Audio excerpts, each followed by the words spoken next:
জনপ্রিয় ও আলোচিত নায়িকা পরিমণি এইবার পরিমণি আবারও সবার মুখে মুখে থাকার জন্য নতুন প্ল্যান করে ফেসবুকে একটি পোস্ট করলো আর তুমুল ভাইরাল হয়ে গেল তার এই ফেসবুক পোস্ট। পরিমণি অন্য সাধারণ মানুষদের মধ্যে সারাক্ষণই ফেসবুকে অ্যাক্টিভ থাকে আর তিনি কি করে না করে তার নিত্যদিনের সবকিছু তার ফেসবুকে সোশ্যাল মিডিয়ায় শেয়ার করে তার ভক্তদের। এবার পরিমণি এমন কিছু শেয়ার করলো তার ভক্তদের আর সেটা নিয়ে এখন তুমুল সমালোচনা চলছে পরিমণির এই ফেসবুক পোস্ট নিয়ে। সোমবার 18 নভেম্বর এমনই একটি ফেসবুক পোস্ট দিয়ে পরিমণি এবার আবারও সমালোচনা ও আলোচনায় আসলো দর্শকদের বা মিডিয়ার মানুষদের মুখে। দেখা গিয়েছে পরিমণি তার ফেসবুকে একটি ভিডিও শেয়ার করছে, সেখানে জানালার পাশে গাড়ির জানালার পাশে দুটো হাত দিয়ে নিজের হাতে নিজে খেলা করছে আর সেখানে ফেসবুকের পোস্টার মূল কাহিনীটা সেখানে পরিমণি একটি ক্যাপশন দিয়েছে আর এই ক্যাপশন যত সমালোচনার কারণ বা আলোচনার কারণ হয়ে দাঁড়ালো। আবার ভিডিওর ক্যাপশনটি ইংলিশে লিখেছে পরিমণি, লিখেছে yes I am in love again, এরকম একটি ক্যাপশন দিয়েছে ইংলিশে পরিমণি, অর্থাৎ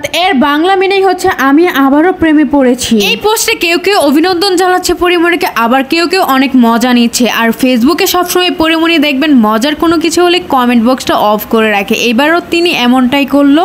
তার এরকম কমেন্ট দেখে যারা ভালো কমেন্ট করেছে তাদেরকে তো রিপ্লাই দিয়েছে, আর যারা দেখছে আজেবাজে করছে তাদের কমেন্ট যাতে না আসে সেজন্য তিনি কমেন্ট অপশনে অফ করে দিয়েছে। নায়িকা পরিমণি নায়িকা হলেও তিনি সবসময় বেশিরভাগ আলোচনায় থাকেন তার নিজের ব্যক্তিগত সমস্যা বা ব্যক্তিগত প্রবলেমগুলো নিয়ে। আর বাংলা ইন্ডাস্ট্রির রেকর্ড করা নায়িকা 4টা বিয়ে করেছে তিনি, একমাত্র একজনই নায়িকা বাংলাদেশের। আর চারটা বিয়ে করেছে, 4টা বিয়েও টিকে নেই পরিমণির একটা। পরিমণি 4টা বিয়ে করলেও লাস্টের বিয়ে করেছিল শরীফুল রাজকে, যে কিনা একজন জনপ্রিয় নায়ক। শরীফুল রাজ ও পরিমণির একটি সন্তানও রয়েছে, কিন্তু তারপরও তাদের সংসারটি টিকলো না, তাদের দুজনেরও ডিভোর্স হয়ে গেল। এখন দুজন দুই জায়গায় থাকে, কিন্তু পরিমণি আবারও প্রেমে পড়েছে। এবার কি পরিমণি তাহলে 5 নাম্বার বিয়ে করতে বসবে নাকি? পরিমণি আসলে মাথায় কি খেলছে কেউ ভাবতে পারছে না আমরা। তবে স্বামীর সাথে ছাড়াছাড়ি হওয়ার পরে স্বামী আর স্ত্রী দুজনে ইচ্ছা মতো যে কয়টা ইচ্ছা বিয়ে করতে পারবে, কিন্তু তারা যেহেতু মিডিয়া লোক তাদের নিজের পার্সোনালিটি একটু বজায় রাখা উচিত। পরিমণিকে দেখা যায় 2 সন্তানকে নিয়ে বেশ